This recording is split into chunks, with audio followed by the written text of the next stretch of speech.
Usap-usapan ngayon ang naudlot na guesting ni SB19 member Stel sa nalalapit na concert ng Asia Songbird Regine Velasquez. Bakit kaya?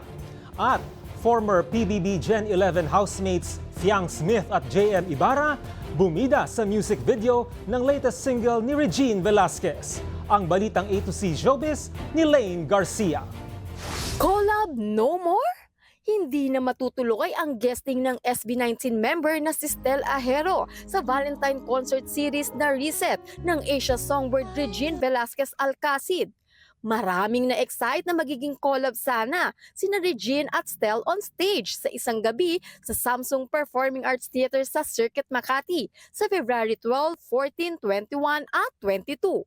Sa isang MediaCon, mismong si Regine ang nag-announce na si Stel ang kanyang special guest sa February 21. Ngunit nitong Miyerkules ng gabi, January 15, naglabas ng official statement ang producer ng Reset na si Kakay Velasquez ng iMusic Entertainment na hindi na nga matutuloy ang nasabing collab. Anya, miscommunication at scheduling conflict ang nasabing dahilan sa naturang issue. Humingi naman ng paumanhin ng IME sa lahat ng bumili ng tickets na umaasang mapapanood ang most awaited collaboration ni na Regine at Stel sa entablado.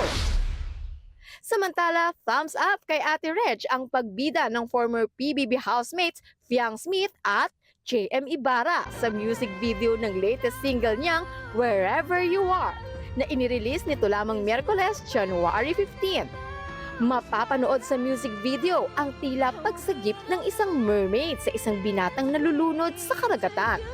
Ayon kay Regine, swak na swak kina Fiang at JM ang konsepto at karakter sa music video at talaga raw kinikilig siya habang pinapanood niya ito.